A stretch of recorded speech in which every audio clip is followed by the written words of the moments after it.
All right, guys. All right.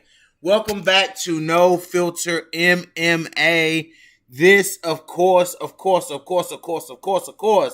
will be your boy BJ back with another live video. Oh boy, it's been a while since I've been on live, like just to talk MMA, man. Um, the holidays, man. The holidays. My birthday is over the holidays. It's just been, people been pulling me in about 50,000 different directions. So it just is what it is. I'm here though. That's what matters. That's what matters is that I'm here. Hold on, guys. Hold on. Y'all know I'm never always fully prepared.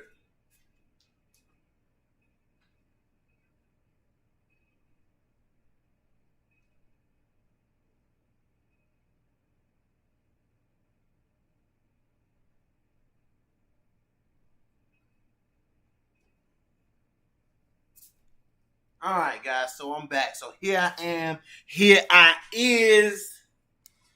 Now let's do some talking. I got my green, and I'm ready to do some talking. So, first thing I want to talk about is the title fight with Megan Anderson versus Amanda Nunes, guys. Like this, as this fight gets closer and closer, man, like the more and more jittery I get for this fight. And when I get jittery for a fight, man, it's like, it's just like, man, this fight, I feel like it's going to be fireworks, man. I feel like this fight, legit, is going to be fireworks. I just feel like Megan Anderson is not going to lay down to Amanda Nunes. I see Amanda Nunes, of course, winning the fight. But I think Megan Anderson is going to fight, man. Like, I think Megan Anderson is really going to give Amanda Nunes a fight. And that makes me, like, guys, we've missed out on some pretty big featherweight fights. Like, we missed out on Jermaine Durandame versus Chris Cyborg. We missed out on Megan Anderson versus Chris Cyborg. Like, and now I'm excited for a featherweight fight again. Like, the last featherweight fight that I was really excited for, the last featherweight female fight I've been excited for was who was it? It was Felicia Spencer versus Chris Cyborg. Like, that was the first. That was like the last, and then of course, Cyborg versus Julia Budd. But I think this fight is exciting. I think the Megan Anderson versus Cyborg was also exciting. So was Jermaine Durandame versus Chris Cyborg. Like, both of those matchups were exciting, but they didn't happen. So it's like, damn, you know what I'm saying? It's like, damn, we didn't get to see those fights, but we are getting Megan Anderson versus Amanda Nunes, guys. And I think that this fight is going to be a good fight. Combo Breaker 99, my dude. What is good, bro? What's poppin', fam? What's poppin', fam? Yeah, man, I just feel like we missed some really good featherweight fights, man. Marcus Bell, salute. Happy New Year, fam. Happy New Year to the underground MMA community, especially the underground WMMA community. Shout out to us that's holding it down. Shout out to Combo Breaker 99. Shout out to George Page. Shout out to Robert Henry. Shout out to LDW MMAC Coach Shelton Harrison. Who am I missing? WMMA Addict. Who else am I missing? Shout out to everybody. You know what I'm saying? Shout out to us that's holding it down and keeping it down. Yeah, guys. So I was talking about Megan versus Nunes. Salute. And Happy New Year. And I feel like, hold on, guys. Let me. I gotta keep my thing here so I can see the comments rolling. But yeah, guys. Exciting matchup.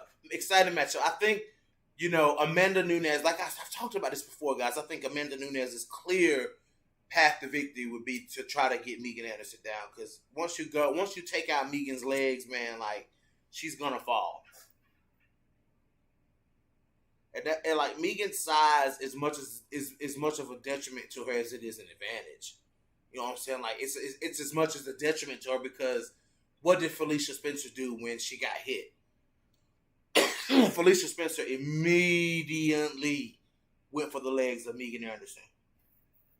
See, that's what Norma Dumont didn't do. See, Norma Dumont was trying to land a big shot. Like, she was trying to do what she did to Ashley Evans Smith. That's what Norma Dumont was trying to do. And Norma got caught. See, that's the dangers of playing with Megan Anderson at range. Like, that's the dangers. Holly tried to play that game for a split second with Megan, and she got hit, and Holly was like, oh, no. I know my grappler. I know my grappling is better than Megan Anderson. Like, Holly was just not with it, man. Like, Holly wasn't with that. Now, one thing that I can say about Megan is that she's very susceptible to the leg kick. Now, I gotta say that because Kat Zingano was eating up Megan Anderson's legs before that fluke toe in the eye thing happened. You know what I'm saying? Like, Megan Anderson was eating that lead leg. I mean, Kat Zingano was eating that lead leg of Megan Anderson up, and we all know, like, the leg kick was a huge key thing that Amanda Nunes used in the fight with Chris Cyborg. Like, she hit that leg kick, and then boom, boom, 1-2 over the top, and it landed perfect because she knocked Chris Cyborg off balance with that leg kick. So if Megan got that tall, wide stance, if Megan stick that leg out there, Amanda Nunes is gonna kick that leg, and that's a big target for Amanda Nunes. You know what I'm saying? And you know, Kat Zingano, I feel, is the smartest person that has played for as long as that fight lasted. Who knows how that fight would have ended up if it kept going? But Kat Zingano was doing the right thing at range with Megan Anderson. She was using a lot of lateral movement and hitting that leg kick. She wasn't going for no punches. Kat didn't even throw a punch in that fight. Like, Kat didn't even throw a punch in that fight with Megan Anderson. It was all fucking leg kicks. You know what I'm saying? Like, Kat Zingano did that shit right. Like, she was just, you know, every time, you know, the lateral movement when Megan was trying to cut off the octagon, Kat wasn't having that. Like, Kat Zingano was not having that cutting off the octagon shit. You know what I'm saying? And she was eating that lead leg of Megan Anderson up. So, you know what I'm saying? Like, Amanda Nunes really isn't, like, she's going to be at a size disadvantage. So that kind of worries me, like, if she doesn't go for the takedown, what's going to happen? Like, if Amanda Nunes doesn't go for the takedown, if she wants to prove a point and stand and bang with Megan Anderson, you know what I'm saying? Like, arguably, possibly the hardest hitting featherweight out there, how is that going to look? You know what I'm saying? Like, yeah, let's see. Combo says Spencer went for the legs and rolled that back till Megan went down. Yeah, dude. Yeah, like, Felicia Spencer was like, oh, hell no. Like, Felicia got caught twice, too, with that straight punch. Ooh-wee. Yeah, she wasn't with that. So, like, what is Amanda Nunes' strategy, guys? Like, because Megan can, listen, guys, it don't matter if it's Muhammad Ali or if it's somebody, well, I wouldn't say Muhammad Ali, but it don't matter if it's whoever it is in there with Megan Anderson, man. You know what I'm saying? If the opening is there and Megan can capitalize on it, you know what I'm saying? Like, Megan can change the course of a fight. Megan Anderson can change the course of a fight or force Amanda Nunes. If she hits Amanda, you know, Amanda don't like to get hit. If Megan hits Amanda Nunes and makes Amanda Nunes panic, Amanda Nunes can make a critical mistake. Like, she can't make a critical mistake. Like I said, this is talking if she decides to keep it on the feet. You know, if she takes this fight to the ground, the pendulum swings tremendously in Amanda Nunes' direction.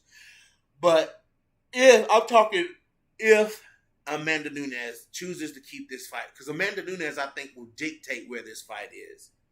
You know what I'm saying? I think she'll be the one setting the pace for Megan Anderson. She'll be the one dictating, you know, where this fight is going to take place at. Let's see. Yeah, y'all hit that like button. Hit that thumbs up button for your boy, man. What are the chances of Megan landing a solid right in that first round? Can she last enough rounds to get the stopping? That's what I'm saying, Combo. Like, if Megan, like, what are the chances of it? Once again, I'm gonna say this again. I'm talking hypothetically if Amanda Nunes does not choose to take this fight to the ground. That's if Amanda Nunes does not decide to take this fight to the ground right off bat. And Megan lands, you know, and I talk about Megan Anderson's punches too. Like, Megan Anderson really don't have to do a whole lot of, like, extending on her punches. Like, Megan Anderson's punches are powerful, whether it's an extended punch, whether it's a long punch or a short punch. Megan Anderson's punches are still, you know what I'm saying, like, they stay powerful, short or long. You know what I'm saying? So, like, is Amanda Nunes really gonna try to get in there in the box with Megan Anderson? Like, Would that be a mistake for Amanda Nunes to try to get in the box with Megan Anderson? I think it's a mistake. Like, I think that's a huge mistake if Amanda Nunes chooses to keep this fight on the ground. I see Amanda Nunes is as smart as I think she is. She is smart. She's the greatest. You know what I'm saying? So her octagon IQ, you know what I'm saying? I think her octagon IQ is going to tell her to try to get this fight to the ground right away. Wear on Megan. Lay some ground and pound on Megan. You know what I'm saying? I think that's where Amanda Nunes, her octagon IQ is going to push her. But, you know, the question is, though, she may not come in there with that game plan. You know what I'm saying? Like, Amanda Nunes may not come in there with that game plan.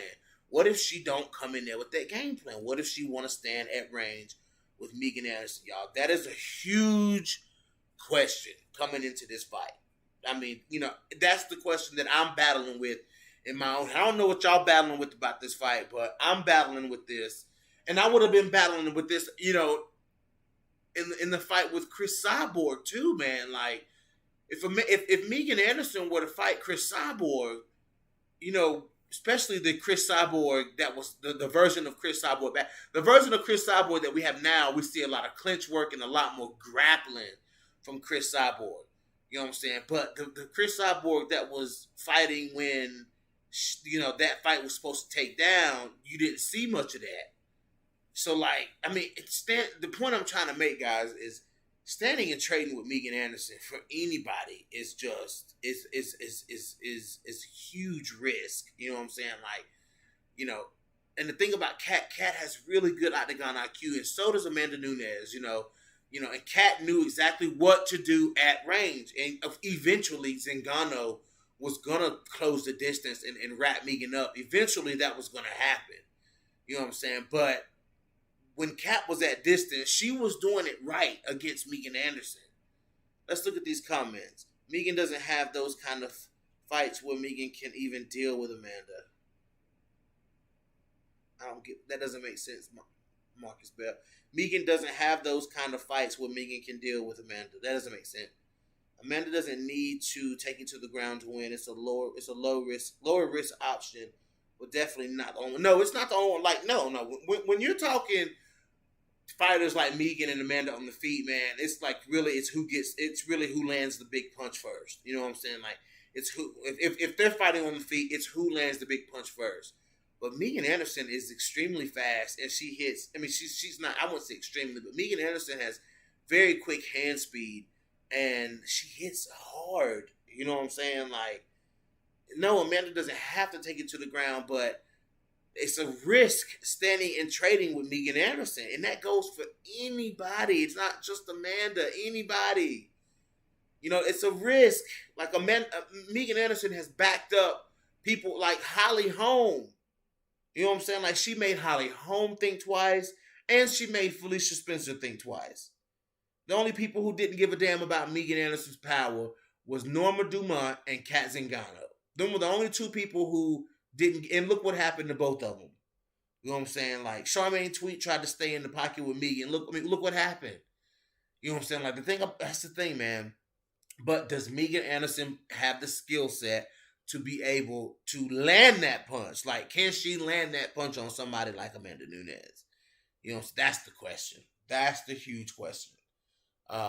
You know, that's the question. And leading into that fight, that's what, you know, if Megan wins, what happens if Megan Anderson wins this fight? Who does Megan Anderson fight if she wins this fight? You know, I think that, well, we thought that if the belt was no longer in Chris Cyborg's hands, that they would build the featherweight division. The belt is no longer in Chris Cyborg's hands, and they still haven't built a division. So we can only hope that if Megan Anderson wins, then we see signings of girls coming into the UFC fighting at 100.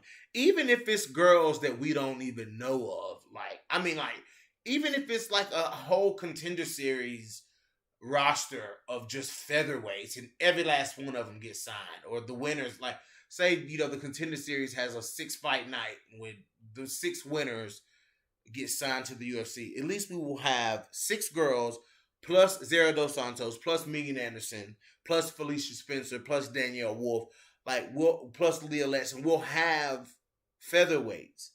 You know what I'm saying? Like, we'll have something at least. We'll have 10 featherweights at least.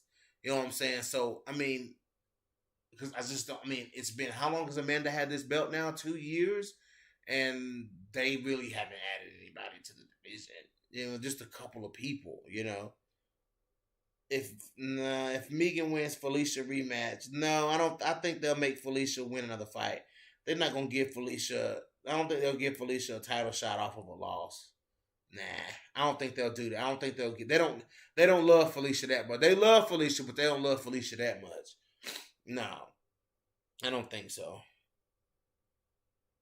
These people that you have mentioned, Amanda, that's true, Marcus Bell. That's true, but and you know when they're in the octagon, bro, that don't, when the cage door closes, dude, that don't really matter. You know what I'm saying? Like, yeah, I mean that's a point. Yeah, these people don't stack up. Yeah, we get it, but when the cage door closes, that's a whole different. It's a whole different ball. That doesn't matter. You think when the cage door closes that it matters that 4 fights ago or however many fights ago that Nunes knocked out Cyborg? No, it doesn't matter anymore. She's fighting somebody else. You know what I'm saying? So, I mean, come on, bro. If Megan wins Felicia, we man, nah, yeah, I don't think so, man. So that dude, I've been pondering over that fight. Like that fight is just going I'm saying Amanda Nunes. I'm like, yeah, Amanda Nunes wins that fight, but Megan Anderson, I'm interested to see how the matchup is interesting. There we go.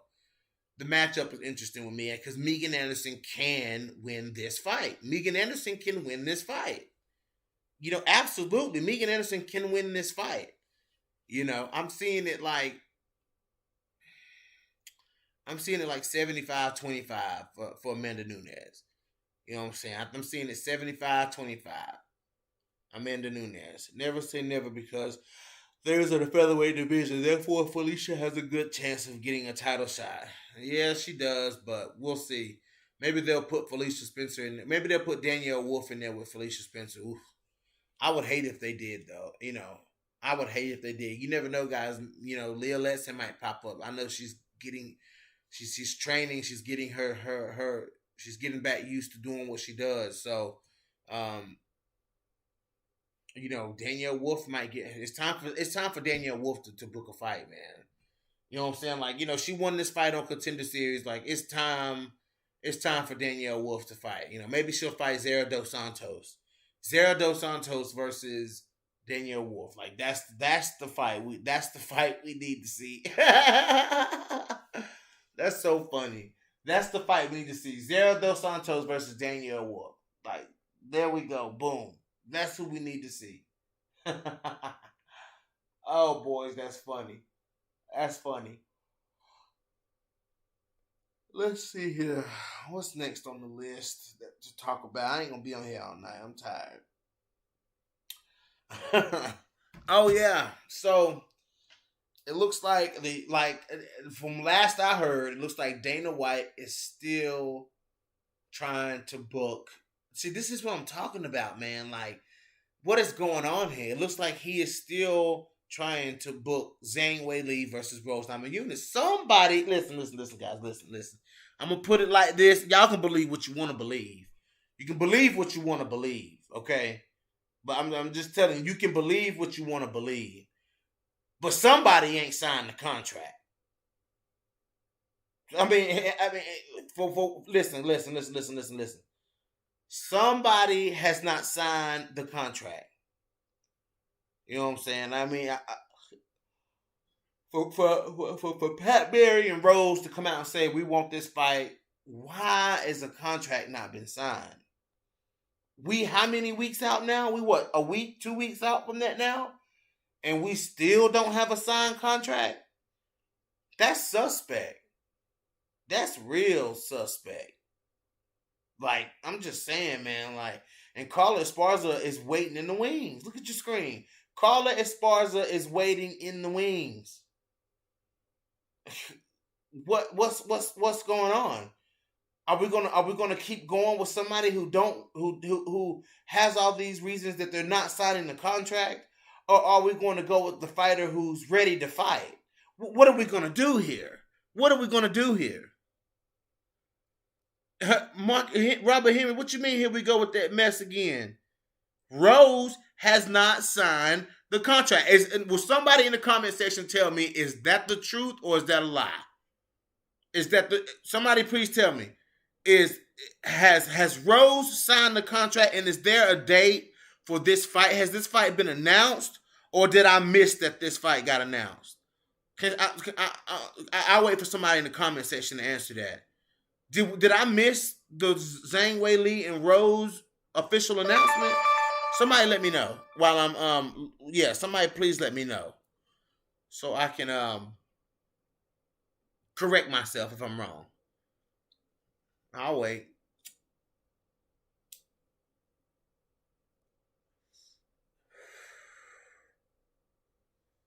I'll wait.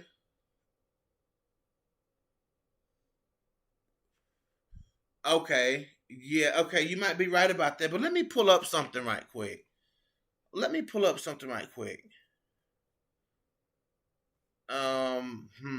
Signed. Because if it's signed, then we would know.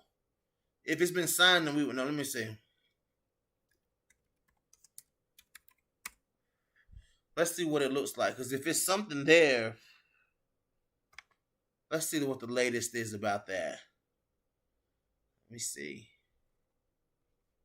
Because this site right here tell me.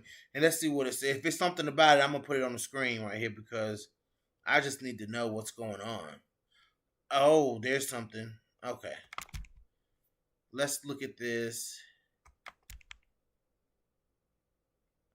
I'm going to put this up on the screen so y'all can see. Yeah, I'm going to put this up on the screen. Since, my word always gets questioned. I'm going to put this up on the screen so that everybody can see. Let's see here. Window capture. We're going to put this, that window right there. All right. WMMA rankings. So let's look at this website who wrote an article on this. When did they write this article? January 3rd, which is, oh man. This article is meant to come out tomorrow. This article was written for tomorrow. Oh, no, it was written yesterday, January 1st, 2021. So let's read what it says. Weili Zhang versus Rose Namajunas strawweight title fight will bring in caller. Wait a minute, hold on. UFC's Dana White still trying to book Weili Zhang versus Rose Namajunas strawweight title fight. Will bring in Carla Esparza if negotiations fail. Okay, so let's read.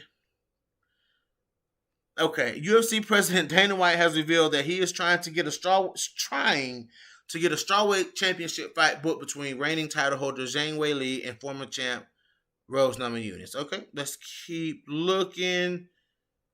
Okay, so during a recent chat with the Schmo, White was asked who will be next to challenge Weili Zhang. So Dana White says obviously the fight to make is Rose. So hopefully we can get that fight done. If not, the next in line will probably be Carla Esparza. So let's see what it says about signing the contract. Let's see. Really, White still actively trying to get Zane Williams, but fight fans who's okay. It doesn't go in depth about anything. Okay. So the fight is still not the contract is still not signed. You know what I'm saying? Like the contract is still not the contract is still not signed. Something's not right. Something's not right. Something hasn't been signed. I mean, guys, something hasn't been signed. Let's look at the comment section. Let's see what's in the comment section. I never said the fight wasn't happening, Robert Henry. I said that somebody's not signing the contract. Don't put words in my mouth. Let's see. I don't even know if a venue or date is close to being finalized. Yep, that's right, Combo. But it's still the fight to happen. Yeah, but it hasn't been announced. Yeah, I mean, something ain't right. Why is Rose Namajunas not signing the contract?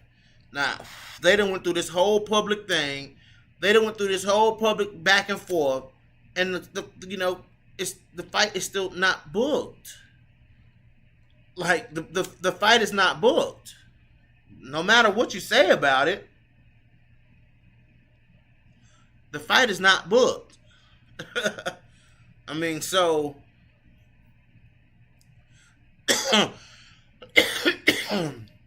these people putting out these articles ain't lying, y'all. Come on, man.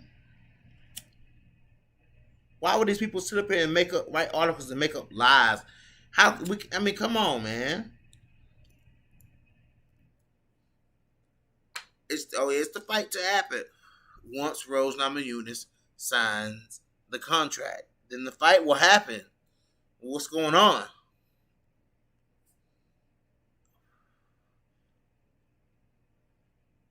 Okay, Robert. Okay, the combo. I'm gonna ask you a question. Was I putting words in my own mouth, or did I read an article?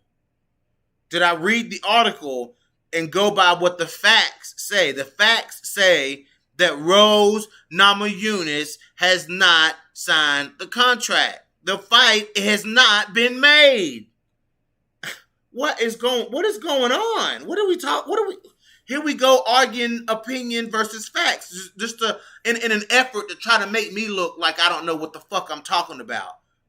Robert Henry, how about you write the people that's putting the information out and tell them they don't know what the fuck they talking about? Because telling me, somebody who's just reading the shit, that I don't know what the fuck I'm talking about, that they don't know what the fuck they talking about, is fucking pointless.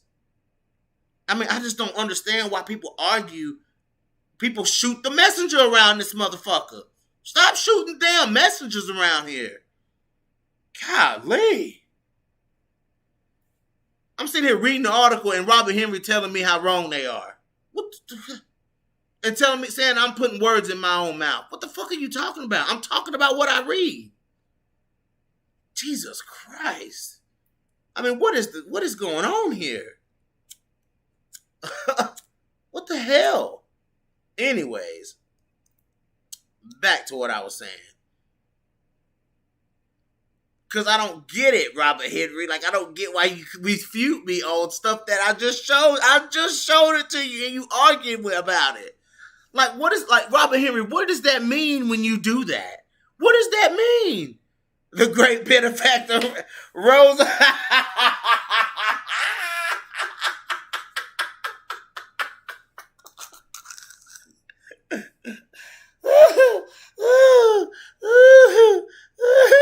Great benefactor. Hey, Robert Henry, did you see what the great benefactor just said? Won't you respond to that?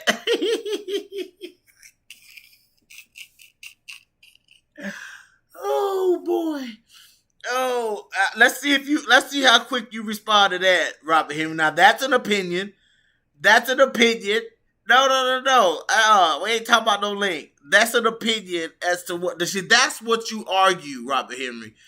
You argue against the great benefactor for what he said. You don't argue with me for reading the damn article that's posted online. What is up with that?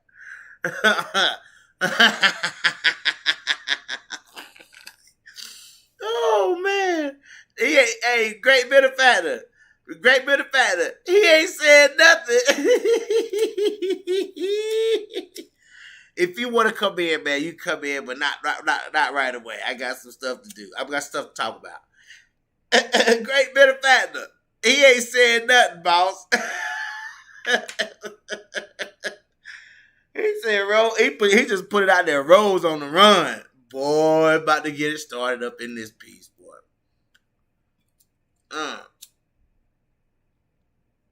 I got a question, though. I know y'all seen it. I didn't see none of y'all in the comment section, but I know y'all seen it. What y'all got to say about Cindy Dandois' ex-boyfriend, man? What y'all got to say about that? Isn't that something? Ain't that something? Cindy Dandois done lied. Who y'all believe, man? It's hard for me to not believe dude when the judge dropped the charges, man. You know, like, when the judge dropped the charges, man, it's kind of like, okay, y'all. Obviously, somebody couldn't prove something. You know what I'm saying? Like, Somebody couldn't prove something. What y'all think? I didn't see none of y'all on my on that live interview.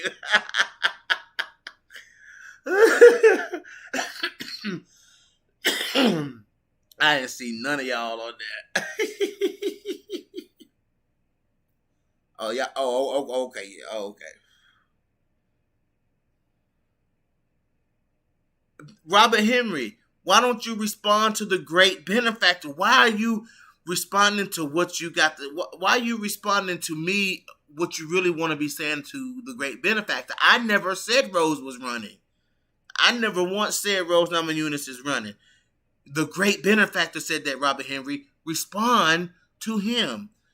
I don't think Rose is ducking. We just being impatient because we want the fight to happen. No, Robert Henry. You put at BJ. I'm pretty sure that says at BJ. That didn't say at the great benefactor. Come on, Robert Henry. Now you better than that. Oh, I guess y'all don't want to talk about that Cindy Dandois thing. Oh, y'all don't want? No, I didn't. I laughed at what he said. So y'all military silent about Cindy Dandois, huh? Oh, oh, okay. I'm not gonna talk about that then. Y'all military silent about Cindy Dandois. Okay. I get it. I get it,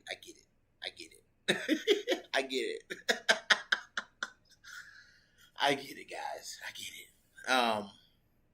But yeah.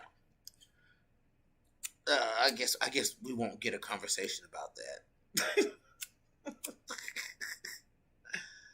Oh boy. Okie doke. I thought that was a pretty good topic.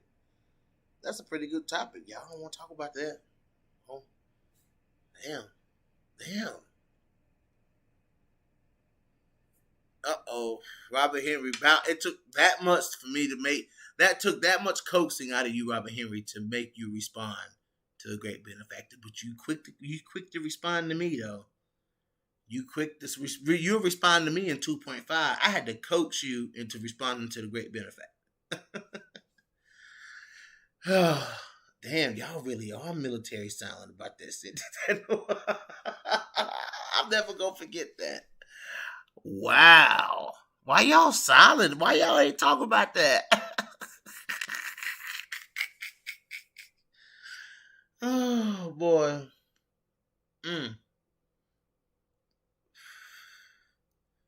Y'all won't even tell me why y'all military silent about that.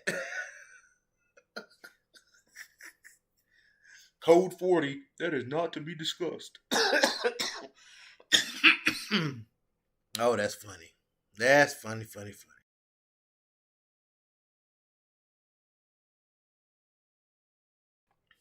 Oh, all right. So, yeah, man. Anyways, no matter who said what, I know I didn't say Rose was ducking. I said the fight ain't been signed. The facts, Robert Henry, the facts are that Cindy Dandois could not prove that he attacked her, and the judge dropped the charges. Those are the facts. Yeah. Those were the facts. Those are facts, Robert Henry. I ain't pumping nothing up. I just thought it was funny that nobody talked about it. But anyway, that was kind of a big deal. Like, that's one of my highest viewed. Well, not one of my highest viewed, but that interview got a lot of views, a lot of European views. That was a huge story, y'all. Like, I mean, taking feelings out of it, that was a huge story, and his side of the story deserved to be heard, man. Because I mean, over there in Europe, that story was big, dude.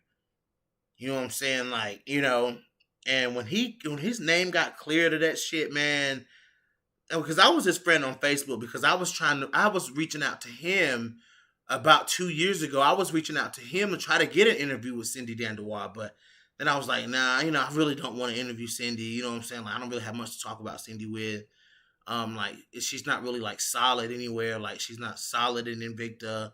Like she's not a mainstay in anywhere. Like she was in the UFC once. She's fought Bellator a couple times, Invicta a couple times. Like like it is what it is with Cindy Dandois. But I remain friends with him on Facebook, and I seen like all of this shit play out. Like you know what I'm saying, and I thought it was interesting to see his side of the story. That's just crazy how that played out. That the headlines were that he viciously attacked her, but then now that the man was innocent and nothing could be proven, and you know what I'm saying, like what she described to him to the cops didn't match up to the injuries that was on her face. Like like she said, this man like hit her like 15 times, but yet she only had the evidence of one punch, like of one hit, and I'm just like that right there kind of jarred me.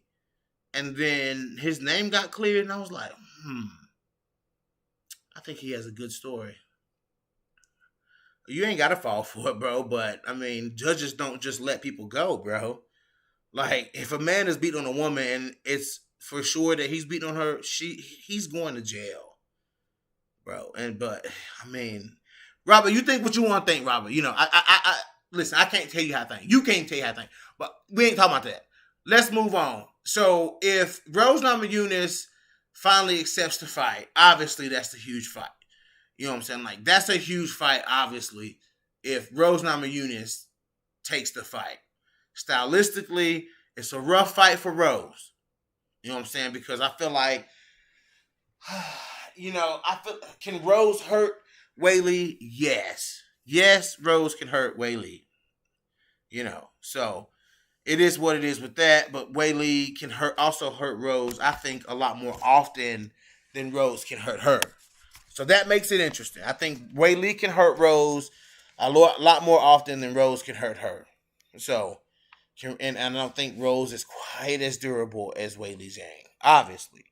So, we'll see. But Carla Esparza, it's a tough fight for Carla, man. Like, I love the Cookie Monster, and I want to see the Cookie Monster, do well. But, that's a hard one, man. Like, that's a hard one for Cookie Monster. She's going to have to really pull it out of her, man.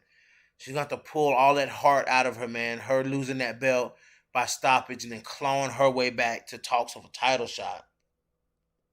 I mean, Carla Esparza, you got to commend her journey, man, because she's been there. She's been in there. She's been fighting, man. She's been fighting her little ass off. And she's been a mainstay at 115 pounds her entire time in the UFC. Like, Carla Esparza has been in the top. She's been ranked the entire time. The entire time she's been in the UFC, she's been champion or top 10. So, let's just give it up to Carla Esparza, man. But that's a tough one, man. I'm a Cookie Monster fan. But, I mean, I'd love to see her get the title shot. But, man, that's a hard one. Great benefactor.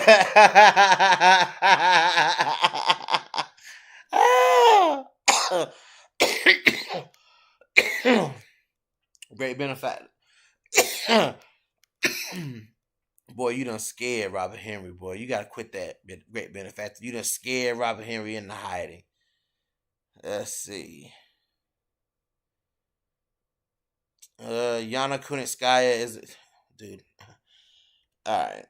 We're getting ready to talk about Kunitskaya. Let's look at Kunitskaya. Let's go to her stats. Let's look at Kunitskaya's striking.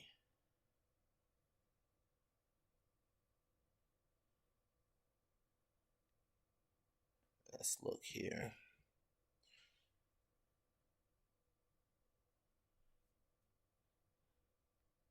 We're gonna compare. Who y'all want to compare stats to with Kunitskaya? Let's see. Who do y'all consider an elite striker? Valentina Shevchenko. Let's look at Valentina's. Let's pull up the same website that has Valentina Shevchenko's stats. No, we'll go to Yes. Now we're gonna go to ShareDog or Tapology. We're gonna use Tapology. We're gonna compare. Everybody talk. Everybody's giving me flack for saying that Kunitskaya is not an elite striker, and I'm just like, what are we talking about? Like, what are we arguing here? I mean, like, what are we arguing here? Like, what? What is her stats, man? I need her stats. I need her fight stats. Let's go here.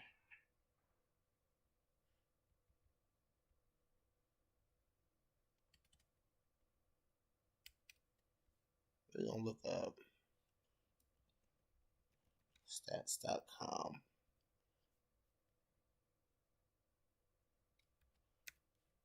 Since no, I'm not. No, it's dude. I'm talking about her fight coming up with Marion right now. I mean, her fight with Ketlin Vieira. That's the point of it. I was going to talk about the fight. I wasn't going to talk about her level of striking. Somebody else brought that up. So, but now that somebody brought it up, I'm going to talk about it. So what? Kunitskaya or Valentina Shevchenko.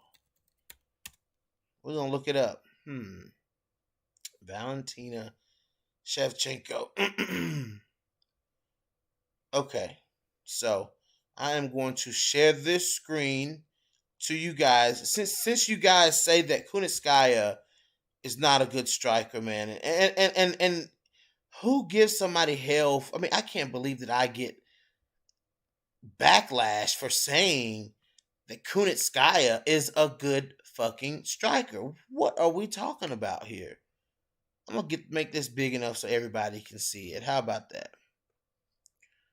All right.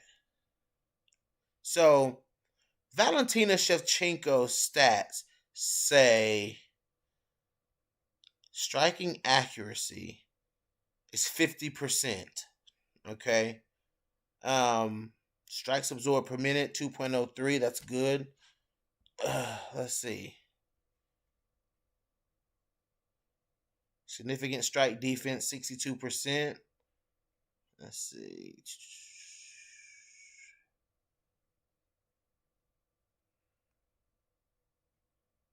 Striking accuracy.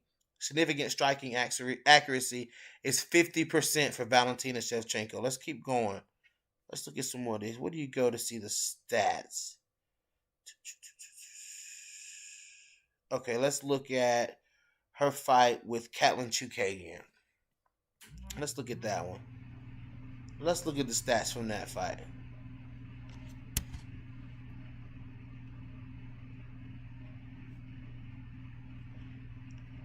She had a 61% striking and significant strike advantage. 57 total strikes, 57 of 82.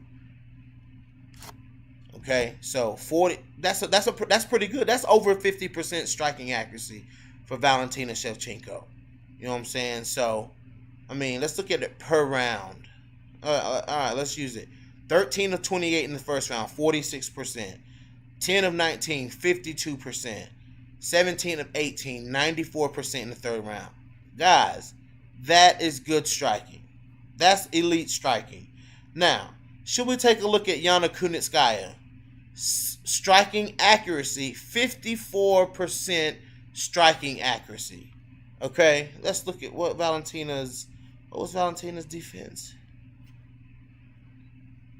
Let's go back. 62% striking, significant strike defense for Valentina Shevchenko. 51%. Okay, Yana gets hit a little more than Valentina Shevchenko. But let's look at Yana's fight. Let's see striking. Let's look at the Marion Renault fight. 40% on her. But look at the output though. She landed 40% of her strikes against Marion Renault, but she threw 142 strikes. Okay, I mean she threw 148 strikes and landed 64 of them. You know what I'm saying? So We have a much more active striker in Yana Kunitskaya. Look at this, 13 of 27 in the first round. I mean, no, excuse me, wrong. I'm reading Man Ray Knows. 29 of 51 in the first round, 56% accuracy in the first round.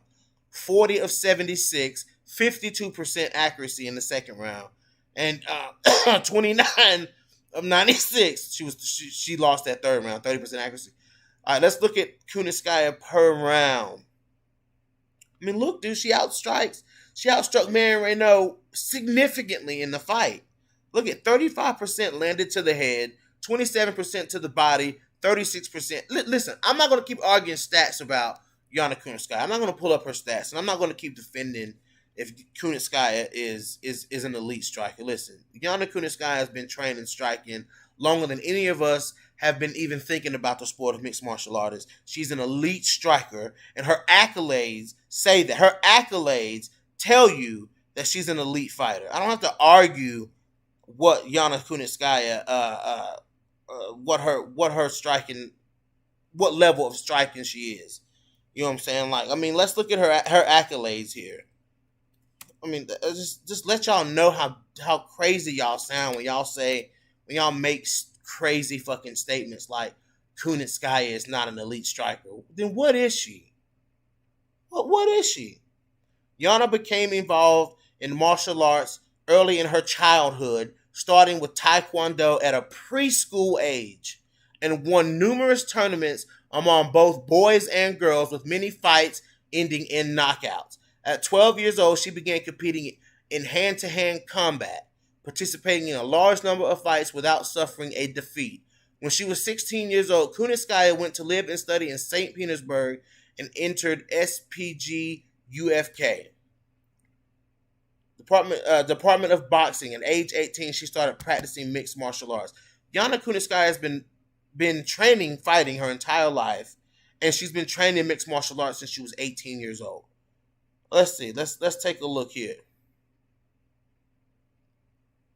Let's see.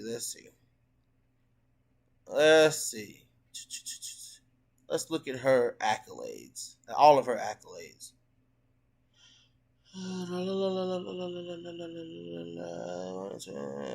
Let's see. All right. Let's look at. I want to find all of her accolades.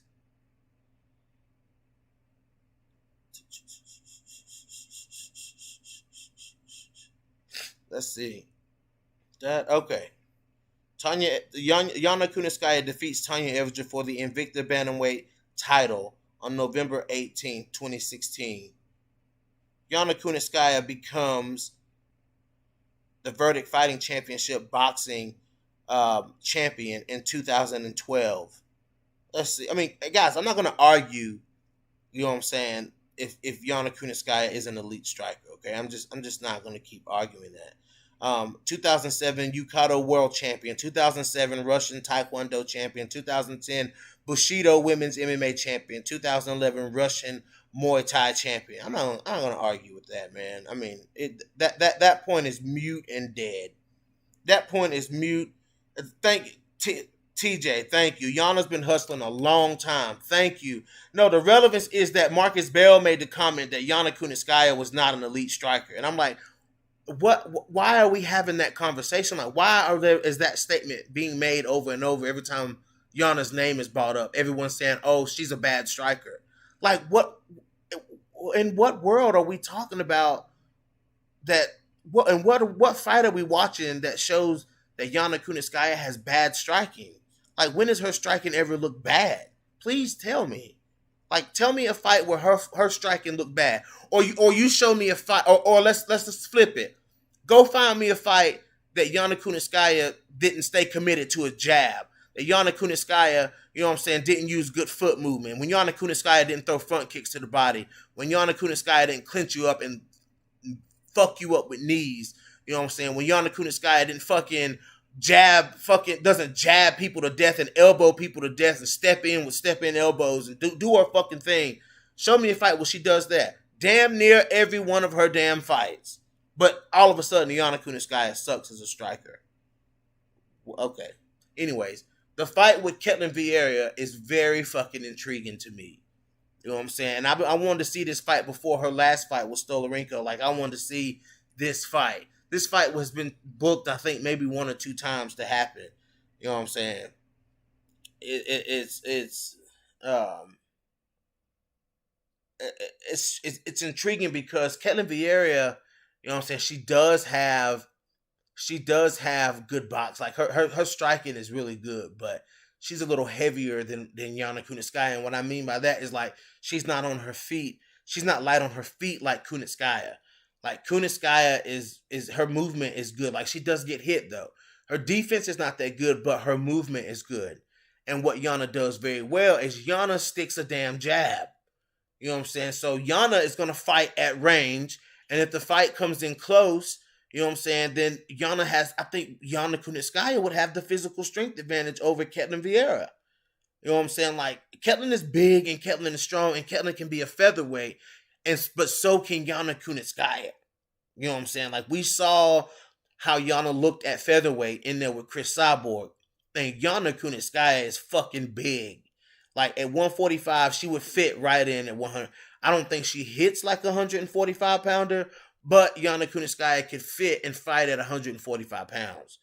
You know what I'm saying? But the thing is with Ketlin Vieira is she's a powerful striker. And we've seen that girls with power can hurt Kunitskaya. You know what I'm saying? She got cracked by Renault in the third round, and she got knocked out she got TKO by Aspen Ladd. So Yana can get hit, you know what I'm saying? Like Yana can be chinny. She might be chinny. Kunitskaya might be chinny, you know what I'm saying? Like, cause she went down in a fight with Aspen Ladd where she barely got hit. Like, you know what I'm saying? Like, she wasn't hit. Like, that wasn't the result of an accumulation of damage, cause she was dominating Aspen Ladd in that fight.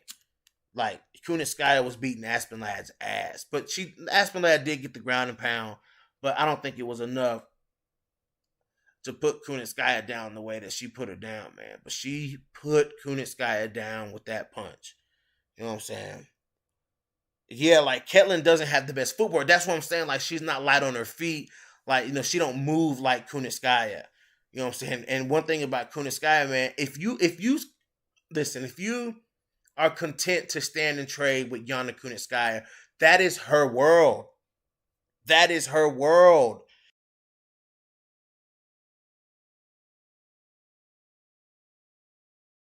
Like Yana Kunitskaya, if you're gonna stand and trade point for point with Kunitskaya, that's where you lose to Kunitskaya. Like now, what I mean, you could say that, but then again, you got to think about Kunitskaya's clinch work. Her clinch work is really fucking good too. You know what I'm saying? Like Yana Kunitskaya will hold you and stick you like glued to that fucking cage and fucking just muscle you and knee you to fucking death. And I can see Yana slowing Ketlin Vieira down against the cage using those knees. You know what I'm saying? And then, but at range though, you know what I'm saying? I just feel like, you know, that's Kunitskaya's world. Fighting at distance, you know what I'm saying? Sticking a jab, that's Kunitskaya's world. Spinning elbows, body kicks and shit, like leg kick. That's Kunitskaya. That's what she does. You know what I'm saying? So Ketlin Vieira gonna have to find her openings. Because one thing about Kunitskaya, she will give you those openings to hit her. Like she does get hit. You know, Kunitskaya does leave herself open to be hit. But I want to see, hopefully, I want to see in this fight, I want to see Kunitskaya land something with some meaning in this fight. Like, I want to see her land a big punch because she's got knockouts on her record. You know what I'm saying? Like, she's got knockouts on her record. Is what it could be? Is Kunitskaya playing it soft? Like, is she playing it real careful in the UFC? Like, I just want to know because like I've seen Kunitskaya maybe out of all the fights that she's had in the UFC, I think I've seen Kunitskaya land maybe like two hard punches, and I've watched all of Kunitskaya's fights plenty of times. You know what I'm saying? And I just feel like, you know, rarely do I like her hardest shots. I think she landed a spinning back fist on Marion Renault and an elbow, like her and Aspen Ladd. Or was it Julia Stolyarenko? It might have been Stolyarenko. As soon as they came, it was Stolyarenko. And Yana Kunitskaya threw a fucking elbow and it fucking cracked Stolyarenko. Like right out the gate, first round. Go. I think it was that fight. It was either that fight or the Aspen Ladd fight. But one of those two fights, right out the gate, Kunitskaya comes out and boom, an elbow and cracks whichever one of those two it was. So, you know what I'm saying? Like, that's the only hard punches like I've seen. Like her 1-2, her two is not a hard two. It's not like a, I don't know. It's just not hard. Like, it's just not hard. Like, she doesn't punch you hard. You know what I'm saying? Like, she doesn't punch you hard. She kicks hard. She elbows hard. She knees hard. She just doesn't punch hard. So I want to see her, especially working with Thiago Santos, man. Like, I just want to see him develop her power, man, because that's the guy. Like, that's the guy to help develop power. Like, he can show you how to throw a powerful punch. And I want to see Kunitskaya. She's got the frame. She's got the body. She's got the strength to throw those hard punches. And it's kind of sad when I watch, because I'm such a fan of Kunitskaya. You know what I'm saying? And I love how technical Kunitskaya is. Like, I love how technical she fights. I love how calculated Kunitskaya is. Like, I love everything about her, but the fact that she doesn't have power is kind of like it's like she needs that power. Like, she needs that. You know what I'm saying? Because some girls are going to walk through her punches like Marion Renault. Marion Renault walked right through her punches. You know what I'm saying? So, that's how she was able to land that shot. So, like, I want to see Kunitskaya throw with some power. Maybe she's just not that. Like, maybe she's like Felicia Spencer. You know what I'm saying? Like, Felicia Spencer is not gonna throw a hard punch on the feet because she don't have it. Like, she don't have that kind of power. Like, Spencer just don't have it. Some girls can hit you like Irene Aldana and put you the fuck down, or Aspen Ladd. Even Juliana Pena can hit you hard. You know what I'm saying? Like, even Juliana Pena will throw leather at your ass. You know what I'm saying? But Kunitskaya is just not one of those girls. Even fucking Penny Kianza will throw heat at your ass. So it is what it is with that. But I want to see how this fight plays out. This is a good fucking fight. Vieira versus Kunitskaya is a good fight. The first time they made this matchup, I was excited about this matchup, and I'm just as excited this time about the damn matchup. Let's look at these comments. Caitlin does have girl. I don't know if Yana can trade with Panny. Panny can bang. Yeah, that's true. That's true. Panny can bang though. Panny can bang. That is very true. I like Panny. I like Panny. I want to see Panny versus Juliana Pena, man.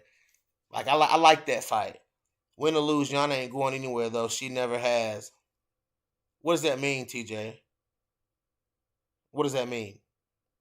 Mid tier, man. That's Yana's career in 3 words. I mean, yeah, you can say that now. Yeah. So are you betting on Yana or what, BJ? I got a light bill coming due soon. Oh, that's on you.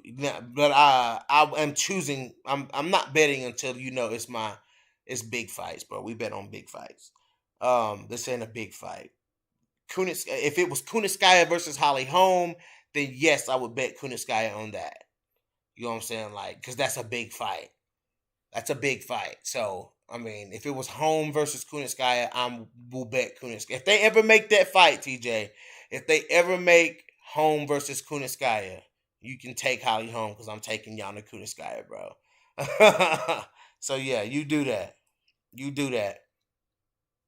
So, next, we are going to talk about my girl, Montana De La Rosa, making her comeback against Maida Bueno Silva. Shitara. Man, if that's probably my favorite fight name.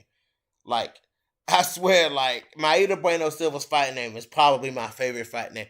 It just comes like her and Antonina, like, their fight names just roll off your tongue. La Pantera. And then Shitara. Like, I love it. I love it. I love it. I love Shitara. That's dope, man. I need to look up Maida Bueno Silva's record because I'm not super familiar with it. Shitara. What does Shitara mean? Somebody figure out what Shitara means. Okay, yeah, she lost to Marina Moroz. Yeah, she lost to Marina Moroz. Marina Moroz is a little beast. And then she beat Mara Romero. So, okay. So she ain't like, I mean, like, she only on a one fight. Okay, I got it.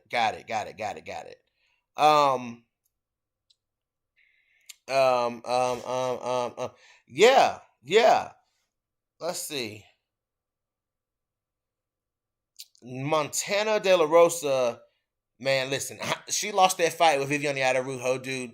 She lost that fight with Araújo, you know what I'm saying? But look at that fight. Like, Montana De La Rosa was in there fucking banging, and I fucking loved it. Like, she lost that fight, but, it went from, like, my emotions went from, come on, Montana, let's go, to, oh no, Montana is losing this fight, look at her face, to, oh shit, Montana De La Rosa is in here fucking banging, like, she's wearing this damage and she's still fucking banging. That excited me the most about that fight. You know what I'm saying? Is the fact that, you know what I'm saying, Montana took that damage to her face, and what did she do? She was still in there fucking banging. I fucking love that. You know what I'm saying? She was game, and she was throwing hard punches. They was trading punches, trading jabs, fucking just it was beautiful. Listen, Montana De La Rosa needed that fight. She needed that fight. She needed somebody who was going to push her in an area of her game where she's the weakest. You know what I'm saying? She needed somebody to push her. And I love the fact, this is what I love that Montana did in that fight. She wasn't rushing for a takedown. She wasn't like Jillian Robertson did. You know what I'm saying? Like, Jillian Robertson still has to develop that striking part of her game because she doesn't have a plan B. Montana De La Rosa went out there with her plan B at the forefront. She wasn't even really trying to get the fight to the ground like that. You know what I'm saying? Like, she was like, okay, whatever. We're going to stand and bang. And I love that she did that, because what that means for Montana is that she's growing more and more confident in her strike. I have never in my life seen De La Rosa that confident on her feet. Not even in the fight with KGB Lee. You know what I'm saying? And even in the fight with Barella, where she scored that big knockdown, I just, like, as soon as she scored that knockdown, she went straight to the ground, chasing the ground and pound or whatever. You know what I'm saying? Like, in this fight, I feel like if she had knocked Araújo down, I feel like she just still wanted to be on the feet. You know what I'm saying? Like, she was content to stand and fight on her feet. You know what I'm saying? And she showed tremendous. Listen, I thought Montana's striking looked good in the KGB fight. You know what I'm saying? Her striking, I thought it looked good. It looked way better than that in this fight. You know what I'm saying? Like, she just wore that damage, man. You know what I'm saying? And Araújo landed the cleaner, more effective strikes. But the next fight that Montana's in, guys, expect to see a lot of improvement in her striking. Expect to see a more confident Montana De La Rosa. I'm gonna put it like that. You know what I'm saying? Like, a much more confident Montana De La Rosa, I think, is gonna come out in this fight with Maida Bueno Silva. You know what I'm saying? Like, this is it. Like, this is it. Like, she done lost the fights that she needed to lose. Like, I think this is it for De La Rosa. And what I mean by this is, like, she's done losing fights. You know what I'm saying? I feel like, I'm not saying she may lose another fight, but I feel like we're gonna see a much hungry, a much improved, a very well-rounded Montana De La Rosa. Now, to say Montana De La Rosa isn't working on being a well-rounded fighter, then that's just irrelevant. If you can't see that she's working, we know her grappling is good. We know that her grappling is very good we know she's one of the best grapplers at 125, but she's not the best striker. But to see fight to fight, to see her striking get better and better and better and better and better and better. You know what I'm saying? Like, that's what you want to see out of a young fighter. That's what you want to see out of a young fighter. That heart is what she's got, man. And she's and just, that's all you seen. When that fight with Araújo, man, she stuck to her game plan. Her striking never got sloppy.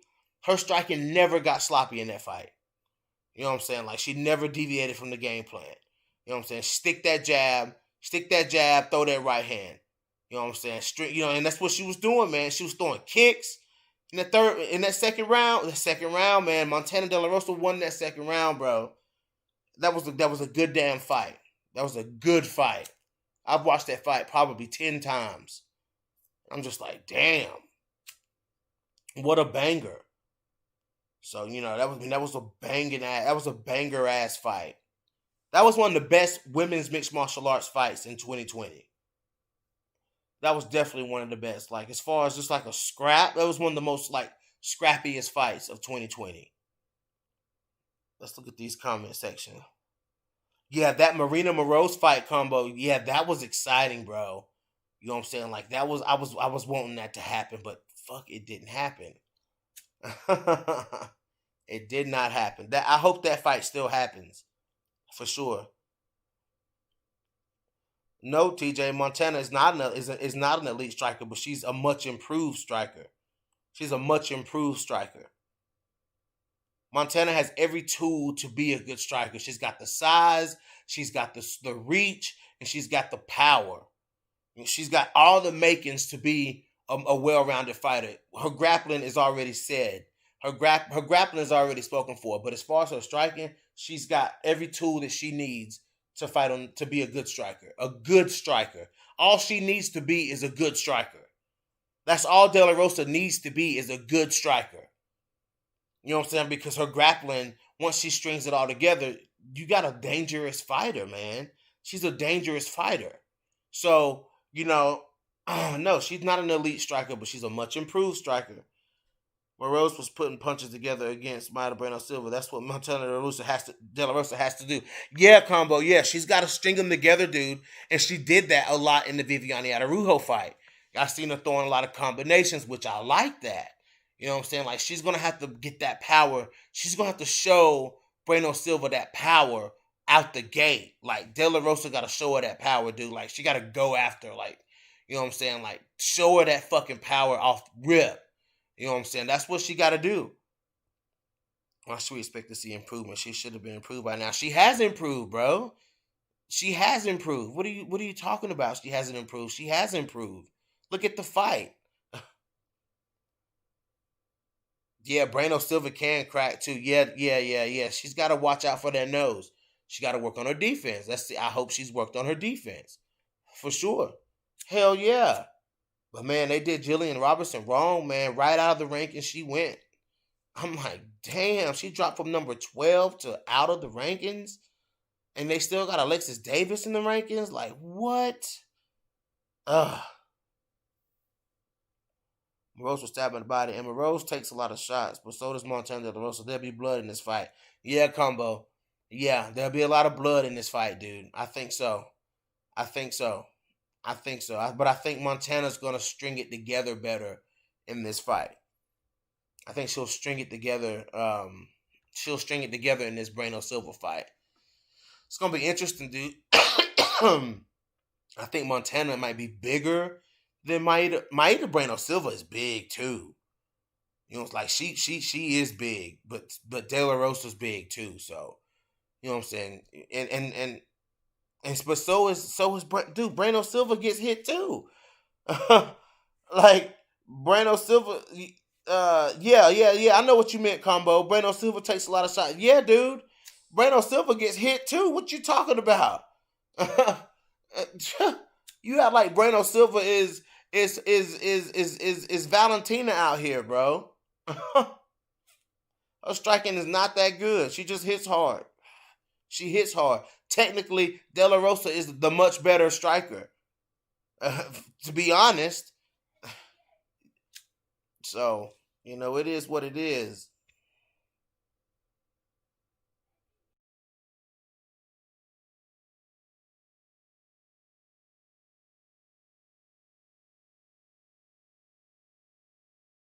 All right, sorry, y'all. Somebody was calling my name. But yes. But TJ talking about De La Rosa easy to hit like Brano Silva ain't. That's hilarious. That is fucking hilarious. Anyways, guys, I expect to see a much improved Montana De La Rosa. You know what I'm saying? Like, that's my girl. That's my girl. So I expect to see a much improved MDLR, baby. Let's go. Let's go. Let's go. I think Montana will be top 10 by the end of 2020. She'll be top 10. She'll be top 8 into 2020. Let's go. Let's go. What else I got on here? Oh, return to TJ Dillashaw. We hearing the rumors, guys. TJ Dillashaw comes off of suspension in 18 days. 18 days. TJ Dillashaw comes off of suspension. Interesting.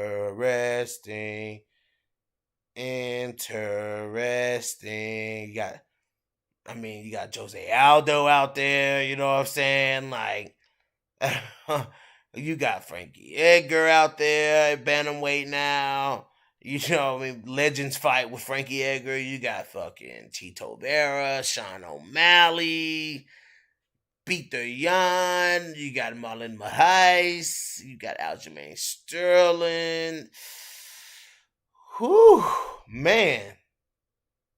Dominic Cruz out there. You know what I'm saying? Like, who does TJ Dillashaw fight? Oh, boy. Oh, boy. TJ. Listen, TJ 347. If you don't want to listen to what I got to say, get off turn the video off. TJ, turn the video off. Turn it off. Turn the video off, TJ. Turn the video off. Anyway. Yeah, that's a let's see.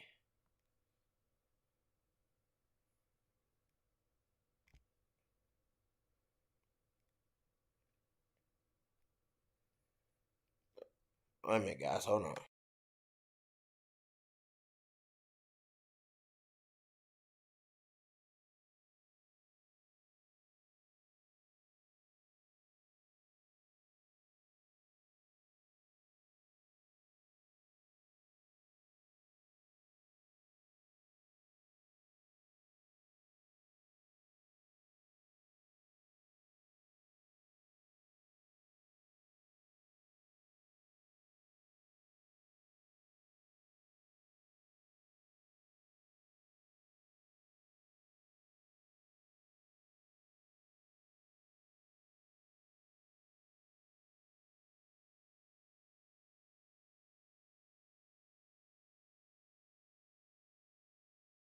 Hold on, guys.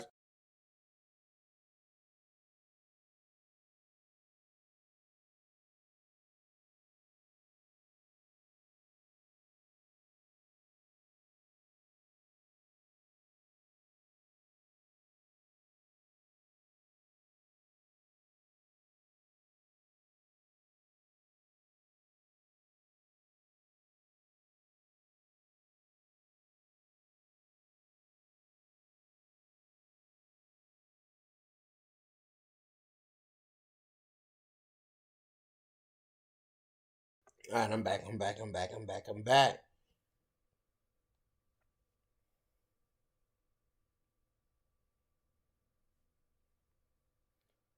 I'm back. I'm back. Sorry, y'all. I'm trying to do 5 things at once.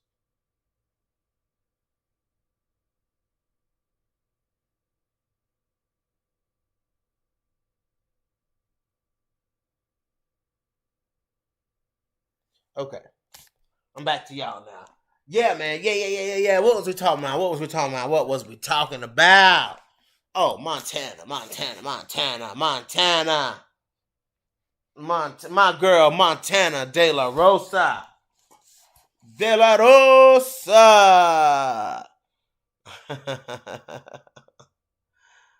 Oh, boy. Okay. Y'all say what you want to, man.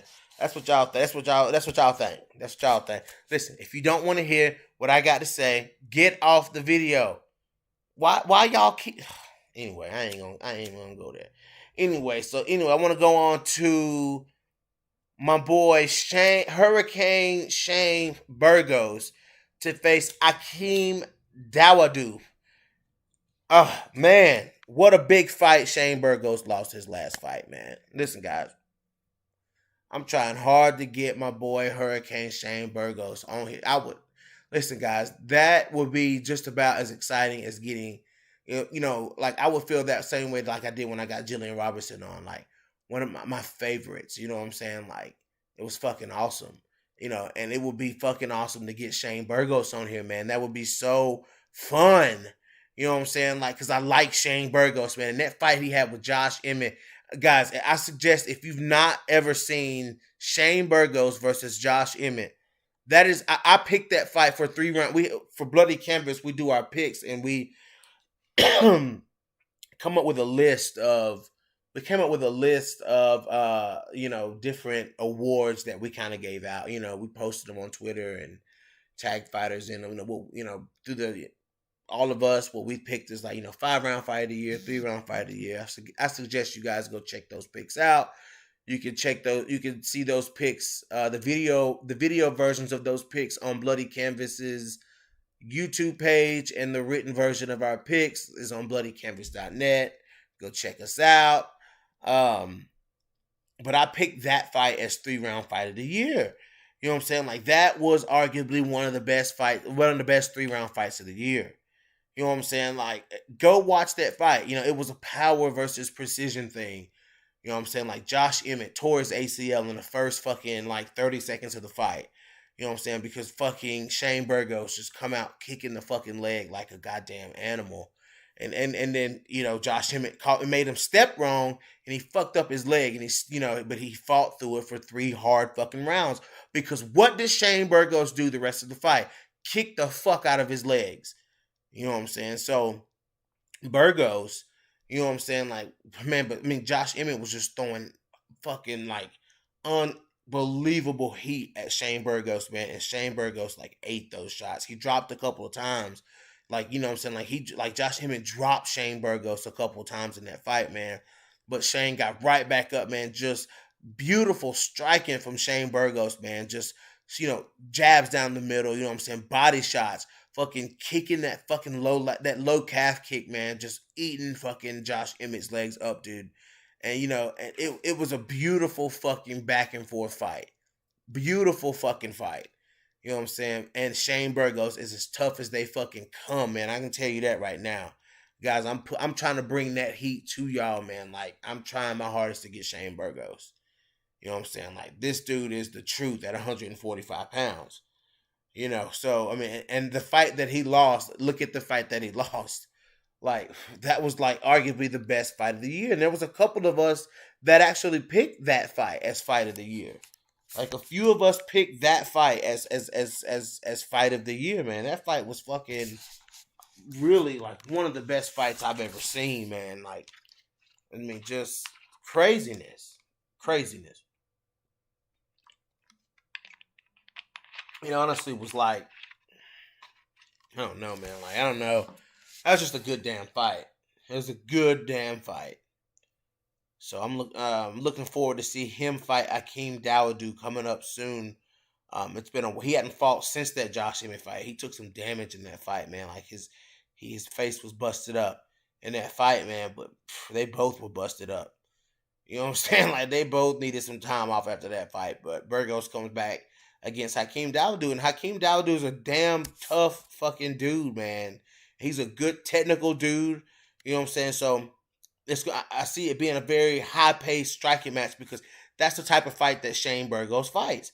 He fights that forward pace, you know what I'm saying, technical strikes. He's good at feinting, and, you don't know where he fires leg kicks so fast. You know what I'm saying? Like, his leg kicks come out of nowhere. You think he's going to jab you, and he throws a fucking hard-ass low calf kick. And, Shane Burgos kind of when in his stance, he kind of hunches over. But if you look at it, man, go look at a Shane Burgos fight. He's so physically imposing on the people that he's standing across from. Like Josh Emmett is a big... It was hard to believe that either one of them were featherweights because when they were fighting in that fight, they looked like welterweights. You know what I'm saying? Shane Burgos and Josh Emmett both looked like fucking welterweights in there when they were in there. And I was like, look at how big these guys... They are very physically imposing guys. Like Shane Burgos is huge for 145 pounds.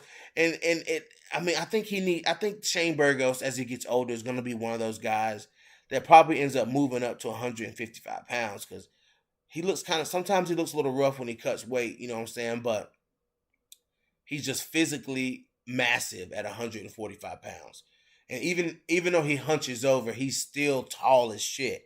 You know what I'm saying? And he hits hard. He has a great physique. Like he's shredded, all muscle. You know what I'm saying? Very lean guy. You know what I'm saying? And he fights very rangy. You know what I'm saying? And he's one of those rangy guys that also fights well in the pocket. You know what I'm saying? Like if you stand in the pocket with Shane Burgos, he has great hooks in the pocket, man. And he throws an uppercut very fucking well. Like Shane Burgos is good everywhere, and he's also very slick and good in the scrambles and good on the ground as well. So you know what I'm saying? Like he's one of my dark horses at 145 pounds. Him and Yair Rodriguez. I made a video about that a long time ago. So I'm definitely looking forward to Shane Burgos versus Akeem Dawodu. That fight is coming up soon. Let's go Hurricane Shane. Let's hope I can get him on before or after that motherfucker, because that's gonna be a good damn fight. So let's look forward to that. We also have Amanda Ribas versus Michelle Rodriguez. Now that fight is gonna be interesting. I think that's kind of like a everybody's like high on Amanda Ribas, and I get it. She's good. She's pretty. She's marketable. Amanda Ribas got that win over Paige. You know what I'm saying? Like she brutalized Randa Marcos. You know what I'm saying? Like Amanda Ribas is like streaking. Like this is her time right now. You know what I'm saying? And Michelle Rodriguez is a good prospect. You know what I'm saying? Like she's a good prospect. Cardio issues, yes. Explosive, powerful striker, yes. So for me, it's like we know, unless Michelle Rodriguez, she fights the same way every time we see her fight. So if she comes out with that explosive style in the first round like she usually does, throwing those hard shots, my question is, how is Amanda Ribas going to deal with that? That's the danger zone for Amanda Ribas. You know what I'm saying? Like for me, like that right there is the danger zone for Amanda Ribas, is that first round with Michelle Rodriguez. You know what I'm saying? That's the bad spot. That's the bad spot. Um, yeah, yeah. I said Michelle Rodriguez, Marina Rodriguez. Sorry, guys. I don't know why I said Michelle. I must be thinking Michelle Rodriguez must be talking about me, man. Letty must be talking about you, boy. I thought I was saying that wrong, but I just kept on talking, guys. I'm sorry. It's the greenery. Um, Marina Rodriguez, yeah, like for me, that's the danger zone for Amanda Ribas. Like, okay, Marina is obviously the bigger girl. You know what I'm saying? I think she may hit a little harder than Amanda Ribas. You know what I'm saying? Like, that's the danger zone for me. That I think that's where Amanda Ribas has to be really careful, because she doesn't want to get caught. Like she doesn't want to get caught by Marina Rodriguez. But if the fight goes past the first round, then I'm instantly just gonna go with Amanda Ribas, unless Marina Rodriguez has worked on her cardio. She has the striking, like she has the skill. But she's not good on her back. She's not good on the ground. So that's a gaping hole. That's another place where Amanda Ribas can get this fight. If this fight is standing, if this fight goes standing in the first round, and then Amanda Ribas comes out grappling in the second and third round, man, she's gonna win this fight. The biggest chances of Marina Rodriguez winning this fight is on the feet. Other than on the feet, then she loses this fight. It just is what it is. But it's a chance for Marina Rodriguez to bounce back from that loss. Isn't that the last fight she fought? Was Carla Esparza? Wasn't that the last fight she fought? Let's see. Let's look up Marina Rodriguez's record.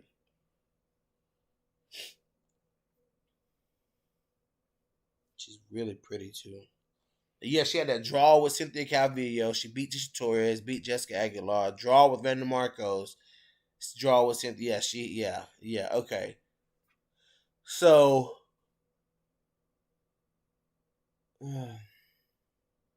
yeah, she needs to come back from that. She needs to come back from that Carla Esparza loss, straight up. She needs to come back from that Carla Esparza loss. But this is a tough fight. I'm sure she's the only one that would take that fight. Well, I'm not gonna say that because then that would mean that Carla Esparza was ducking her. But Carla Esparza didn't take the fight with her because the possibility of Carla fighting for the belt. You know what I'm saying? Like the possibility of Carla fighting for the belt, I can kind of see why Carla was like, since everyone thinks Carla ducked her, I can actually see Carla being like, we're gonna wait on that until we find out if Rose gonna take this fight because Rose ain't signed the contract yet. So I can't say nothing about that because Rose ain't signed the contract yet. So can't fault Carla Esparza. Amanda Ribas is a tricky fight. If Amanda Ribas beats Carla Esparza, Amanda Ribas will be fighting Weili Zhang or whoever the champion is. So, I mean, yeah, I got Michelle Rodriguez on my mind, dude. Straight up. For sure. But yeah. Let's see. Anybody got? I guess I'm gonna open the lines. I guess I'm gonna open up the lines. I'm gonna open up the Zoom lines. I'm gonna open up the Zoom lines. Zoom lines. Who wants some Zoom? If y'all want to get on and talk about anything that we've talked about so far, the lines are opening. I'm opening the lines. We got about 30 more minutes on here, guys, so I'm going to go ahead and open these lines up for y'all. Who wants a link? Don't nobody want a link? I'm shutting this motherfucker down. Hey, great benefactor now. You better chill out. Chill out, great benefactor. So does anybody want links? Anybody want to get in on Zoom? What y'all got? Has anybody got anything they had to say about what I was talking about? Let's go. I still haven't talked about McGregor Poirier. Yeah, Mark already gone. No links. No links. Good. Don't nobody feel like arguing tonight. Good. Cause I don't feel like arguing with y'all ass either. Shit.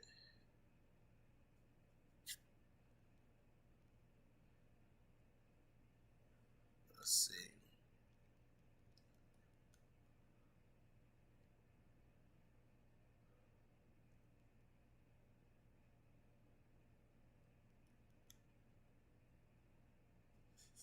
All right. Sorry, y'all.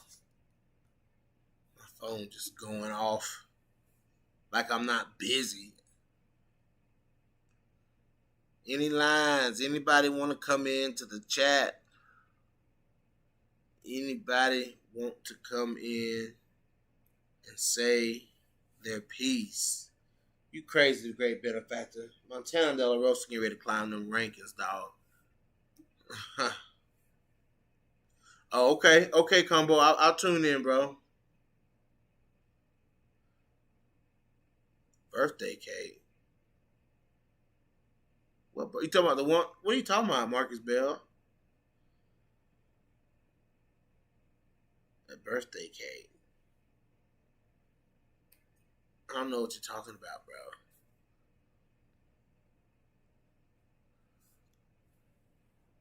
I don't know what you're talking about, bro. I'm sorry. But well, I ain't got no goers. It looks like I've said what all I felt like saying. I got time to talk about McGregor Poirier. I'll talk about that later on. But I did want to check in with you guys. That birthday cake on my birthday on my Facebook? Is that what you're talking about?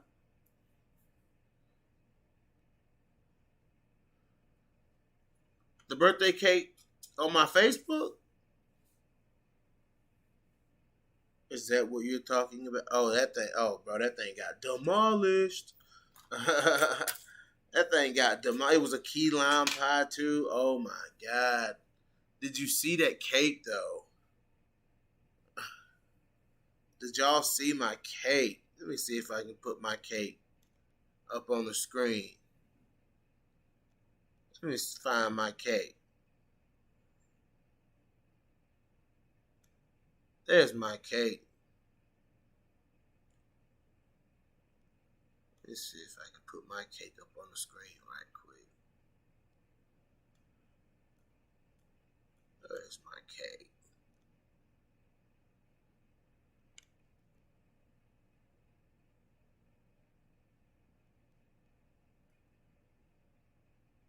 I'm gonna put my cake up on the screen. Y'all want to see my birthday cake? It was absolutely marvelous.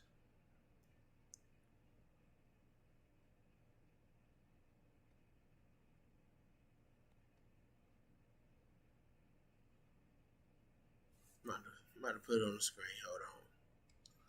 Y'all done made me bring up my damn birthday cake. Oh boy.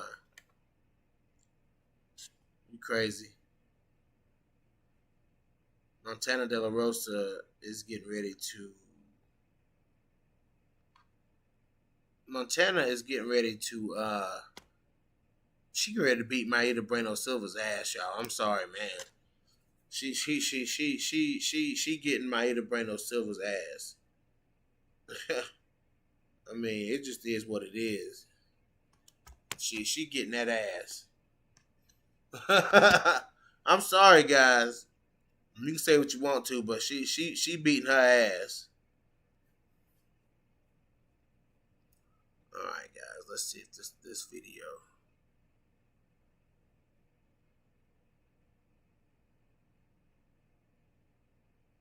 There you go.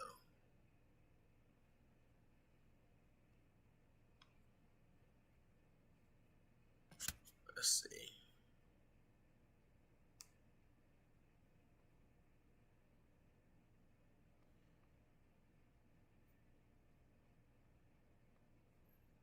Let's see if I can put this. All right, here we go, y'all.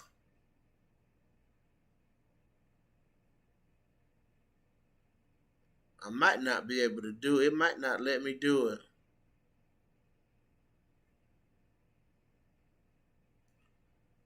It might not let me put it up there, y'all. I tried to, but let me see.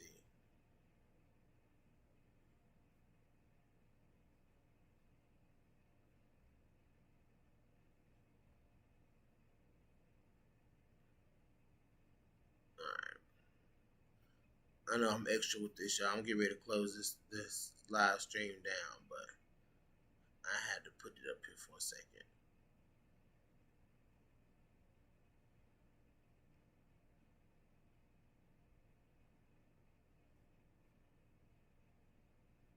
Oh.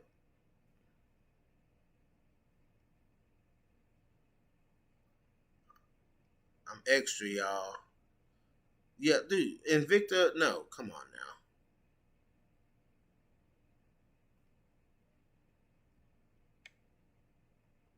It won't let me put it up there, y'all. I tried. It won't let me do it.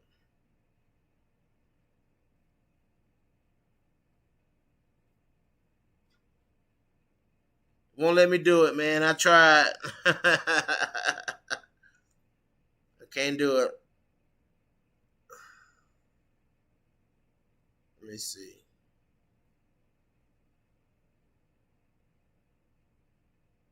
Can y'all see that?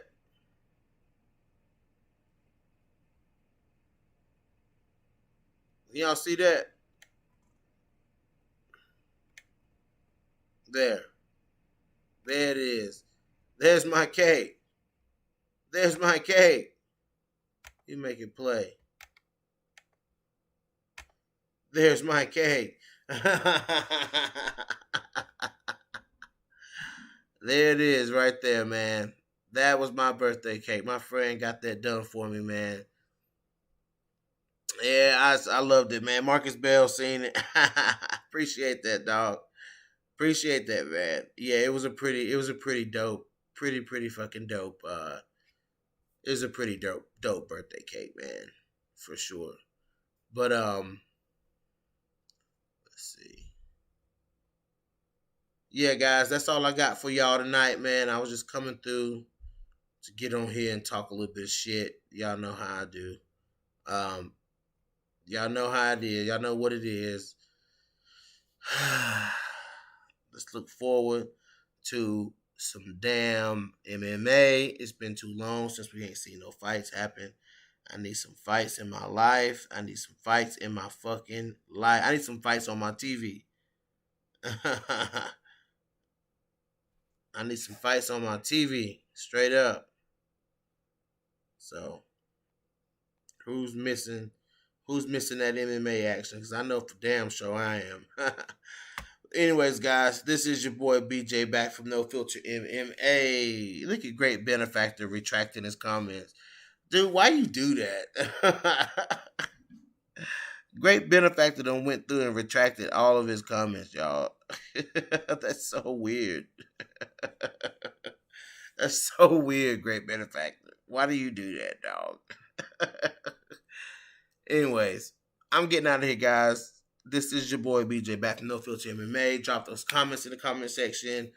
Hit that like button. Oh, of course, hit that dislike button. Also, guys, subscribe to Bloody Canvas MMA here on YouTube. And also visit bloodycanvas.net.